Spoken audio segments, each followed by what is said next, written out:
کہ جن حضرات کا ارادہ ہے قربانی کرنے کا، یہ پچھلے دنوں کافی مسائل آئے میرے پاس، لوگ بیچارے پریشان ہیں، ہم نے بال نہیں کاٹے، قربانی بھی کرنی ہے، اب ہم کیا کریں؟ تو یہ بات ذہن میں رکھیں کہ جن کا قربانی کا ارادہ ہے، یہ مسئلہ ان کے لیے ہے کہ وہ اب آج سے قربانی تک اپنے ناخن اور بال نہ کاٹیں، اور یہ نہ کاٹنا پسندیدہ ہے، مستحب ہے، فرض واجب نہیں ہے۔ اگر کوئی قربانی کا ارادہ رکھنے والا اپنے بال کاٹ دے کوئی حرج نہیں، ناخن کاٹ دے کوئی حرج نہیں۔ ہاں، جن کا ارادہ نہیں ہے قربانی کرنے کا تو یہ مسئلہ ان کے لیے نہیں ہے کہ یہ قربانی نہیں کر رہے، وہ بھی پریشان ہے جی کہ ہم کیا کریں، بال کاٹ لیں بال نہ کاٹیں۔ تو بہرکیف ایک مسئلہ تو یہ ہو گیا، اور اگلا مسئلہ ہے قربانی کے وجوب کا، اس کے بارے میں بھی مسئلہ سماعت فرما لیں، ظاہر ہے انہی دنوں آپ نے فیصلہ کرنا ہے۔ تو قربانی کے وجوب کے لیے 5 نصاب ہیں کہ جن کی بنیاد پر قربانی واجب ہوگی۔ ان میں پہلی چیز تو سونا ہے،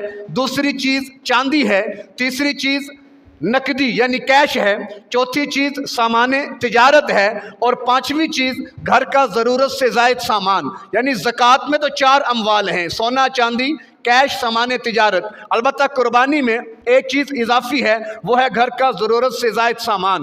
اب اگلا مسئلہ سمجھیں، بہت سے لوگ اس میں کمی اور کوتاہی کر جاتے ہیں کہ بھائی سونا 7.5 تولے ہوگا تو ہم صاحب نصاب ہیں، چاندی 52.5 تولہ ہوگی تو ہم صاحب نصاب ہیں، اور ایسے ہی سامان تجارت، اس کی مالیت اور کیش اگر اتنی ہو کہ جتنی قیمت 52.5 تولہ چاندی کی ہے ہم صاحب نصاب ہوں گے۔ تو اس مسئلے کو ذرا سمجھ لیں کہ اگر کسی کی ملکیت میں صرف سونا ہے، بس باقی 4 چیزوں میں سے کچھ بھی نہیں ہے، نہ چاندی ہے، نہ 1 روپیہ ہے جیب میں، نہ سامان تجارت ہے، نہ ضرورت سے زائد سامان ہے، صرف سونا ہے بس، تب اس کا 7.5 تولے ہونا نصاب کے لیے ضروری ہے۔